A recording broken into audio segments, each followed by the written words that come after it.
उसे ये नहीं पता अभी तक कि इसके भी कुछ हुकूक है, इसके भी कुछ हक है।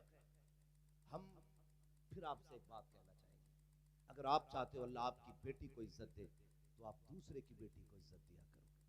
आप दूसरे की बेटी को इज्जत दोगे, अल्लाह आपकी बेटी को इज्जत अता फरमाएगा। समझ रहे मेरी बात? इसलिए कोशिश करें कि आप दूसरे की बेटी को इज्जत दिया करें। और अल्लाह ने इन रिश्तों में बरकत रखी है। मेहमान जब आते हैं ना, एक तो खाते हैं अपने नसीब का, और जब जाते हैं तो तुम्हारे घर में बरकत छोड़ जाया करते हैं। बेटियां शादी के बाद मेहमान बन जाती हैं, उन्हें देख के चेहरे ना बिगाड़ा करो। और कुछ दामाद खड़ूस टाइप के, मैं तो भाई इससे सख्त जुमला अगर मुझे आता मैं बोलता, ऐसे लोग भी हैं कि पूरा दिन मौज करेगा, लेकिन अगर बीवी चुपके से कहती सुनो जी मेरा बाप आने वाला है कुछ ले आओ, तो अब औकात दिखानी शुरू करता है। अरे हराम की खाने के लिए कमा के रख दिया था, ला के रख दिया था, शर्म किया कर यार, शर्म किया कर, दिल टूट जाता है उसका। वो तुमसे कभी कीमत उसने नहीं मांगी, कीमत नहीं मांगी उसने। 50,000 मेहर दे के सोचते हो हमने जड़ खरीद गुलाम बना ली, 11,000 में सोचते हो तुमने उसकी नस्ल खरीद ली है। एहसान मानो उसका यार, एहसान मानो कि इस गर्मी में तुम्हें बना के खिलाती है। अपने सगे भाई से लड़ जाती है तुम्हारे लिए, अपने बाप से लड़ जाती है तुम्हारे लिए, और तुम क्या कहते हो? तुम क्या कहते हो कि तेरे बाप ने कमा के रख दिया, हराम का है। जब तू यारों पे खर्च करता है तब तुझे पैसे की कदर मालूम नहीं होती, जब रिश्तेदारों पे खर्च करने की बात आती है तब कलेजे फटा करते हैं। याद रखिएगा, जो रिश्तेदारों पे खर्च करने से बचता है, अपने अइज़ा करीबा पे खर्च करने से बचता है, रिश्तेदारों को खिलाने से बचता है, उसके घर में रहमत रखी नहुसत आया करती है। अगर चाहते हो घर में बरकत आए, रिश्तेदारों को मुस्कुरा के खिलाया करो, खुदा की रहमतें मुस्कुरा के आया। ये तो आलिम दीन है, इनसे तो ये उम्मीद नहीं की जा सकती कि कोई ऐसा जाहिलाना काम जो हमारे समाज में होता है हमारी कौम के लोग करेंगे, हमारी जमात के लोग करेंगे। मगर आपसे इतनी गुजारिश है, आप रिश्ते निभाने की कोशिश कीजिएगा, रिश्ते निभाने की कोशिश कीजिएगा। दीनदार लाइए तलाश करके बेटियां अपने घरों में, इसलिए कि जब औरत पारसा होती है तो फिर नस्ल भी पारसा होती है। तुम्हारे बच्चों के सुधरने बिगड़ने के जिम्मेदार सिर्फ मौलाना लोग नहीं है, ये भी सुन लो कान खोल के, समझ रहे मेरी बात? आपके बच्चे अगर बिगड़ते हैं तो इसके जिम्मेदार मौलाना लोग नहीं है। दो पानी बहुत कीमती होते हैं, एक वो जिसे ट्यूबवेल का पानी कहते हैं, उससे फसल पाली जाती है, एक वो जिसे रातों को उठ के सजदे पे आंसुओं के जरिए बहाया जाए, उससे नस्लें पाली जाती हैं। जब तक माँ बाप उठ के औलाद के लिए मुसल्ले पे दुआएं करते थे ना, तब तक नस्लें अच्छी होती थी। जब से इन्होंने उठना छोड़ दिया, फिर नस्लों ने सुधरना छोड़ दिया। आदी बने इस चीज के, मौलवी अपना काम करेगा, आप अपना काम करो। आप उठे कभी बच्चों के लिए? कभी नहीं। खुदारा नस्लें ऐसे नहीं संवरा करती है, नस्लों के लिए माँ बाप को भी मेहनत करनी पड़ती है। अगर माँ बाप अच्छे होते हैं तो नस्लें अच्छी होती हैं, जमीन अच्छी होती है तो फसलें अच्छी होती हैं। इसलिए कोशिश करें माँ बाप अपनी जिम्मेदारियां निभाएं, और बच्चों के लिए माँ बाप भी दुआएं किया करें। करेंगे इंशाअल्लाह, आदी बनेंगे इंशाअल्लाह, बोलो इंशाअल्लाह। हाँ, ये कोशिश की जाए कि हम अपनी नस्लों को एक अच्छी राह दिखाएंगे, एक अच्छे रास्ते पर चलाएंगे। माएँ भी बड़ी एक्सपर्ट है, बच्चा जरा सा गड़बड़ करे मोबाइल दे दिया, ले चला। 6 महीने का था तब से मुट्ठी में मोबाइल है, अब कह रही है छोड़ ही ना रहा। सुनो भाई, आप भी बड़े सीधे लोग हो, मुझसे कह रहे आप कोई ताबीज दे दो, हमारी मियां बीवी की नहीं बन रही।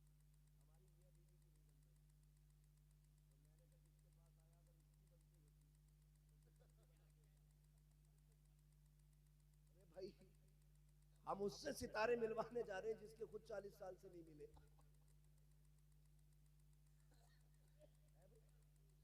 उसके पास जा रहे हैं सितारे मिलवाने, जिसके खुद गर्दिश में चल रहे हैं, जिसके खुद गर्दिश में चल रहे हैं। अगर सितारे मिलाने हैं ना तो फिर मुसल्ले बिछाया करो और रब को आवाज दिया करो, मालिक सुकून दे दे। जब वो सितारे मिलाता है तो फिर कोई बिगाड़ नहीं सकता है, फिर कोई नहीं बिगाड़ सकता है। वो बैठा हुआ कह रहा ले डोरी ले जा, बीवी तेरी सुनेगी। अंदर से बीवी झाड़ू लेके आई तो अब तक नहीं उठा। नहीं, बाबा खुद झाड़ू से पिट गया। ये सितारे इन बाबाओं से नहीं मिल रहे, ये सितारे आपको खुद मिलाने। वो कैसे? जब बीवी आए तो पहली रात उससे अपने भाई की बाप की बुराई मत करना। इतना हमदर्द समझ ले है ये गधा। सबसे पहले कहता मेरे भैया से होशियार रही है, परसों जेब काट ली थी और मेरी अम्मा से तो बच के ही रही है। चाबी उसकी जेब में जो रहती है 8-10 है, कोई सा भी ताला खुल सकता है। ये सारी बातें एक रात पहले बता दी तूने। अब वो इज्जत करेगी तेरे भैया की, बाप की इज्जत करेगी, वो माँ की इज्जत करेगी। वो होशियार बनते हो ना।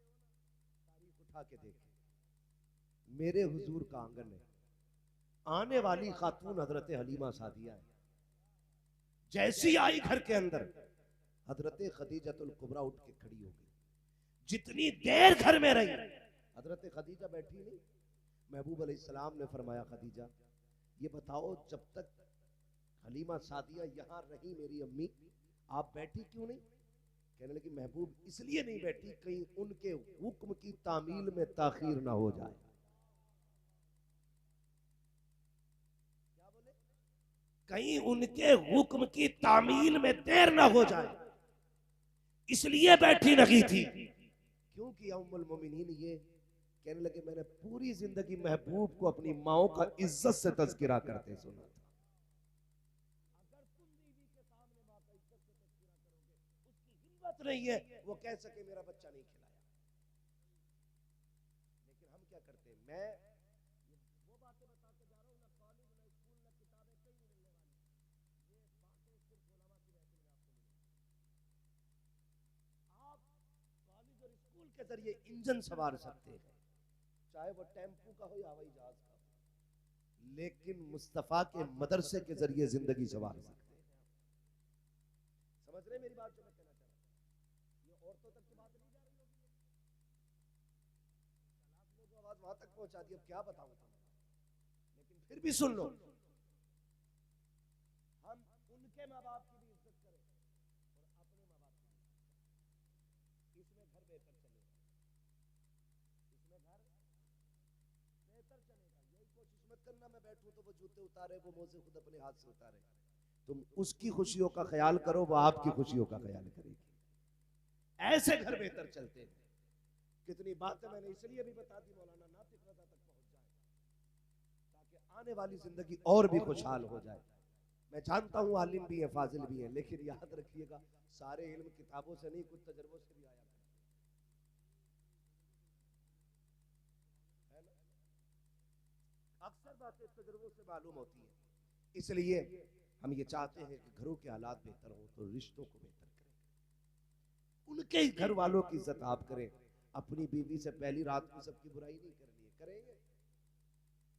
बोलो करेंगे? डर क्यों रहे हो भाई? ये कैमरा तुम्हारी तरफ नहीं है, ये कैमरा तुम्हारी तरफ नहीं है। बोले करेंगे इंशाल्लाह। नहीं करेंगे ना? हाँ, कभी भी बुराई ना कीजिएगा। बस एक बात समझा देना अपनी बीवी को, मेरे माँ बाप मेरी जन्नत है और मैं तेरी जन्नत हूं।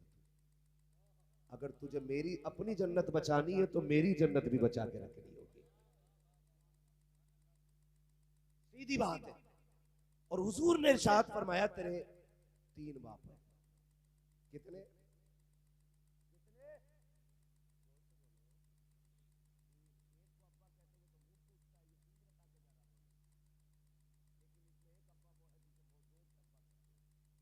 हुजूर ने फरमाया तुम्हारे 3 बाप हैं। एक वो जिसने तुम्हें जन्म दिया, एक वो जिसने तुम्हें तालीम दी, और एक वो जिसने तुम्हें बेटी दे दी। इन तीनों का एहतराम करना, और आज इन तीनों की सबसे ज्यादा बेकदरी, सबसे बड़ी बेकदरी जो है ना आज उस्ताद की है। पीर को भी साल में 2 बार मुसाफा मिल जाए, उस्ताद को तो एक ही बार 500 रुपए मिलते हैं दस्तारबंदी, और एक जालजट का कपड़ा, अरे जालजट के ही देना, अच्छा सूट ही नहीं देते, बस इतना।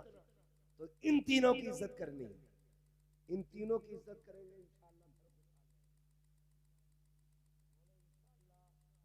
अल्लाह ताला नातिक भाई की जिंदगी में बेपनाह बरकत अता फरमाए। और ये एक आलिमाना शान थी, इतना अजीम प्रोग्राम रखा गया, नात खानी हुई, हुजूर की बातें हुई, तज़किरे हुए। इंशाअल्लाह कल देखना दूल्हा भी बनेंगे, और इंशाअल्लाह इनकी शादी के मौके पे सारे लोग दुआएं मांग लेना जिनकी नहीं हो रही है। अल्लाह इस आलिम की शादी के सदक़े में हमारी करा दे। जब तालिब इल्म कब्रिस्तान से गुजर जाए, अल्लाह साहब उठा लेता है, अगर इसकी शादी में चले जाओ तो सदक़े में 2-4 तो करा ही देगा। मोमिन से तो अच्छी उम्मीद रखनी चाहिए ना। अल्लाह ताला सबके घरों में बरकत अता फरमाए, सबको दोनों जहान की नेमतें अता फरमाए।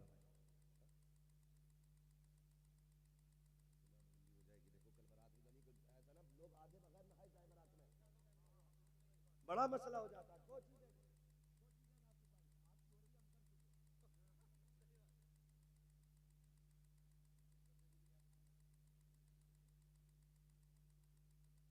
सुन रहे मेरी बात? हमारी हो चुकी है, इनकी होने वाली है। ये भले उम्र में बड़े हो सकते हैं, लेकिन तजर्बे में हम ही जानते हैं। ये परसों कहेंगे मैं आज कह रहा हूँ, ऐसा भी होता। दो चीजें रात भाई, दो चीजें, एक तो सर्दी आ गई, दूसरी रात तक जागोगे तो आंखें मसलते ही कुछ जाके बारात में ही मुंह धोएंगे। बड़ी मचान आती है गाड़ी में, तो लेट तो बगैर सो के लेट निकलती है, सो के बिना सोए कितनी लेट करोगे। ऐसे टाइम से जाया करो जो बेटी वाली की भी इज्जत रह जाए थोड़ी बहुत। थोड़ा सा जरा टाइम से जाइएगा, समझ गए मेरी बात? जाया करो टाइम से जाओगे। हाँ, सवेरा उठ जाना कल को फजर में। अगर ये ना भी जाए तो आप पहुंच जाओ, ये तो आ ही जाएगा, ये तो आ ही जाएगा। आखिरी बात सुन लीजिए मेरी बात। हर घर का मामला है, शादी के बाद ना बीवी सब कुछ हो जाती है। सब कुछ का मतलब क्या है कि वो अंदर बाहर सब में उसकी हुकूमत चलती है। भाई वो होम मिनिस्टर है तो होम मिनिस्टर ही रखिए। आग उस वक्त तक फायदा देगी आपको जब तक चूल्हे के अंदर रहेगी, जब चूल्हे से बाहर निकलेगी तो जला देगी। ये मैं एक बिल्कुल आम फैन गुफ्तगू कर रहा हूँ, गाँव देहात वाली, याद रखिए, समझिए मेरी बात। आप घरों के हालात बेहतर करने के लिए इतने भी झगड़ों में ना पड़िएगा कि अपने छूट जाएं या अपने रूठ जाएं। और ऐसे टाइम पे यार क्या बात करनी है, इतनी रूठ मनव्वर होती है, सुबह से दोपहर तक बैठा रहेगा और बारात के टाइम भाग जाएगा, बारात के टाइम भाग जाएगा, क्योंकि अब मनाने आओ, अब वो बेचारा सेहरा संभाले कि तुझे संभाले, वो शेरवानी उठाए फिर जाए, चचा कहाँ गया, कहीं उधर को निकल गया, आलू किधर गया, तो उधर को चला गया। नहीं मैं ये तो रिश्ते सभी के, लेकिन जहालत इतनी बढ़ गई है, इतनी बढ़ गई है, सुबह तक खूब काम करेगा, एंड टाइम पे भाग जाएगा, एंड टाइम पे भाग जाएगा। ओ भाई ख्याल किया करो यार, नाराज होना 2 दिन पहले हो ले, लेकिन कहता नहीं जो बुद्धा बुब्बन जुम्मन सब होंगे तब नाराज होकर दिखाऊंगा, उनके सामने हाथ जोड़वाऊंगा। याद रख, 2 जगह सभी को जाना पड़ता है, जनाजे में भी जाना पड़ता है और सेहरे में भी जाना पड़ता है, दोनों जगह जाना पड़ता है। इसलिए रिश्ते निभाना सीखिए आप, ताल्लुक बनाना सीखिए आप। अगर आपको नहीं आता हो तो फिर मुस्तफा से सीखिए आप, हुजूर से सीखिए आप जिंदगी कैसे निभाई जाती है, मामलात कैसे किए जाते हैं। आज हालत ये है, वो कमरे के अंदर से आवाज आ रही है खिड़की में से, अल्लाह करे तू लौट के ही ना आए।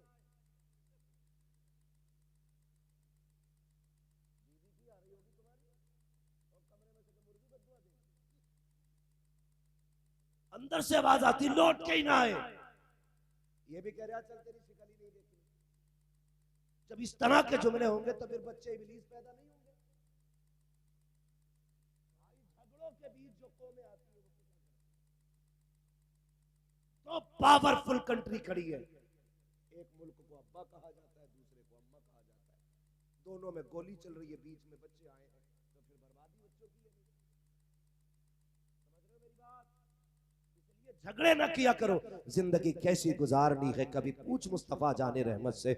मेरे नबी पाक फरमाते हैं 25 साल मैंने खदीजा के साथ गुजारे, लेकिन कभी दरवाजे पे आहट करने की जरूरत नहीं हुई, कभी कुंजी खटखटाने की जरूरत नहीं पड़ी, कभी खांसने की जरूरत नहीं पड़ी। मेरे खड़े होने से पहले खदीजा दरवाजा खोल दिया करती थी।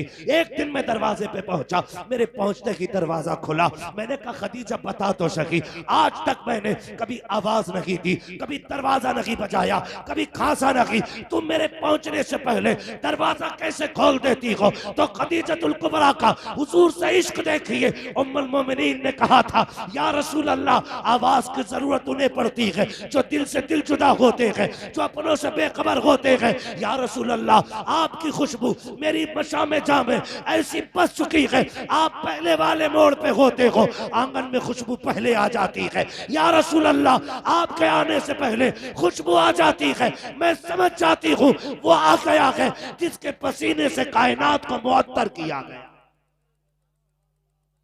ये रिश्ते होते हैं मियां बीवी के, ये रिश्ते होते हैं मियां बीवी के। आज वो काम करके आए गरीब, थका हारा, कितनी ईंटें चौथी मंजिल पे लेके चढ़ा, उसकी कमर में कितना दर्द है, उससे पूछ तो सही। जैसी वो घर में आया बच्चे नोच लिए, पूरा दिन मोहल्ले में टहली, और जब वो आया तो बच्चे के नोच लिया।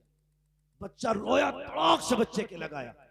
वो तो ये सोच के घर में आया था सुकून मिलेगा, लेकिन तेरा ये इजराइल का नक्शा देख के चेहरे पे इसका मूड खराब हो गया। इजराइल का नक्शा देख के चेहरा बिगड़ गया उसका। कितना थका हारा आया था। ए मेरी बेटी, मेरी बहनों, बहुत गौर से मेरी बात सुनना।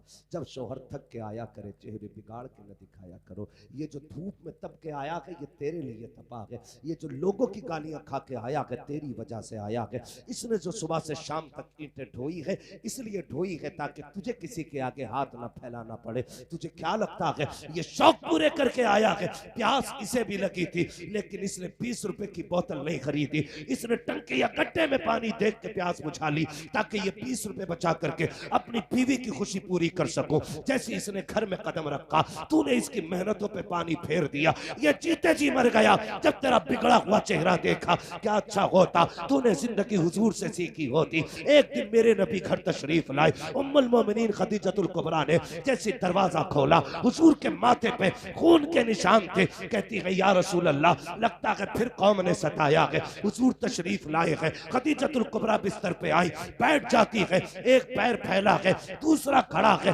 सरकार बैठे हुए हैं। महबूब अलैहिस्सलाम के चेहरे पे देखा, कमजोरी उनके निशानात है, कमजोरी के आसार है, नकागत के आसार देखे बेकरार हो जाती है। महबूब लगता है सुबह से कुछ नहीं खाया। ये कहने के बाद आपने अपने पैर के पास से एक खजूर का प्याला उठाया, और उठाने के बाद एक खजूर उठाई, उसमें से महबूब के चेहरे की तरफ की। आका करीम ने कहा था खदीजा ठहर तो सही, ये बताओ बच्चियां कहाँ है? जब देखा मेरे नबी ने बच्चियां कहाँ है? खदीजतुल कुबरा ने कहा ये सो गई है। देखा बेटियों के चेहरे पे आंसुओं की वजह से लकीर बनी हुई है। कहते हैं आका, लगता है खदीजा मेरी बेटी रोते रोते सो गई है। जी या रसूल अल्लाह, भूख लगी थी बच्चों को, कुछ था भी नहीं, इसलिए रोते रोते सो गई। मेरे नबी की आंख में आंसू आ गए। खदीजा ये खजूर मेरी बेटियों को क्यों नहीं खिलाई? उठा के इनको खिला दिया होता। अब रिश्ता देख मियां बीवी का। हजरत खदीजतुल कुबरा कहती है या रसूल रसूल अल्लाह,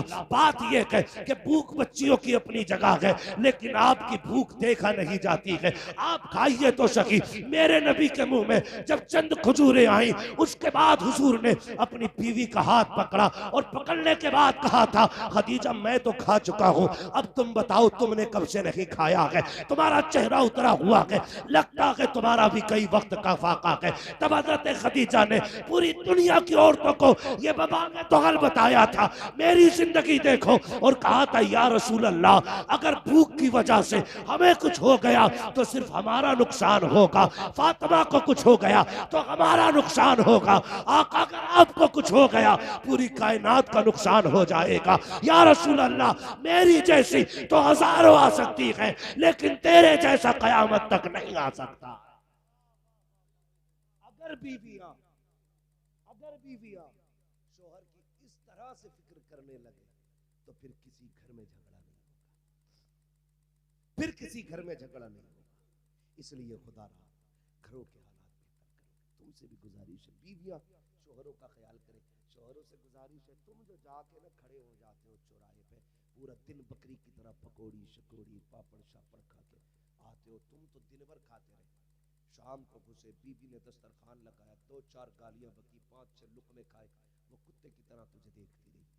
एक बार तुम नहीं कह सकते खा ले, बीवी नहीं पूछ सकते तूने खाया क्या, खाया और क्यों धकेल दिए बर्तन। सोच तो सही है, जो दीवार से लग के खड़ी है ना, इसने तेरी वजह से सुबह से कुछ नहीं खाया। उसे ये फिक्र थी पता नहीं उन्होंने खाया होगा कि नहीं, उसे क्या पता तू यारों के साथ गप्पे शप्पे लड़ाता रहा, पेट भर के खाता रहा। तेरा फर्ज बनता था दस्तरखान पे बैठ के एक बार बीवी से तू पूछता तूने खाया कि नहीं। वो ना भी खाती उसका कलेजा चौड़ा हो जाता, वो तेरे कदमों की खाक बन जाती, बिछा देती अपने को तेरे कदमों में। लेकिन तुम उसे गालियां दो, उसके हाथ की पकी रोटियां खाओ और उससे पूछो तक नहीं, फिर कहते हो औरत फर्माबरदार नहीं है, हम वफादार नहीं, तू भी तो दिलदार नहीं। सोच तो सही है, किधर मुआशरे को बेहतर करना पड़ेगा ना, तो दीनी तालीम को मजबूती से थामना पड़ेगा, मजबूती से थामना पड़ेगा। फरमाया गया या अय्युहल्लज़ीना आमनू उदखुलू फिस्सिल्मी काफ़ा, ए ईमान वालों पूरे पूरे इस्लाम में दाखिल हो जाओ। तो बेहतर इस्लाम में दाखिल होने का मतलब यह है कि बिल्कुल सेम वही तरीका जो हुजूर ने हमें बताया है, हमें अपना घर बचाना है तो उस पूरे तरीके पे अमल करना पड़ेगा, हुजूर के किरदार को अपनाना पड़ेगा। मौला करीम भाई नातिक रज़ा साहब की उम्र में और इनकी आने वाली नई जिंदगी में बेपनाह बरकत अता फरमाए। हजरत खदीजतुल कुबरा का अल्लाह सदका अता फरमाए। हजरत आयशा सिद्दीक़ा की मोहब्बतों की खैरात अता करे। खातून जन्नत और मौला अली के रिश्तों की अल्लाह बरकत अता करे। अल्लाह ताला इनकी नस्लों को शादो आबाद रखे। जिस बहन के निकाह की तकरीब है, अल्लाह उस बेटी का मुकद्दर आला करे, उस बेटी की जिंदगी में बरकत अता फरमाए, उस बेटी को ससुराल में महके वाला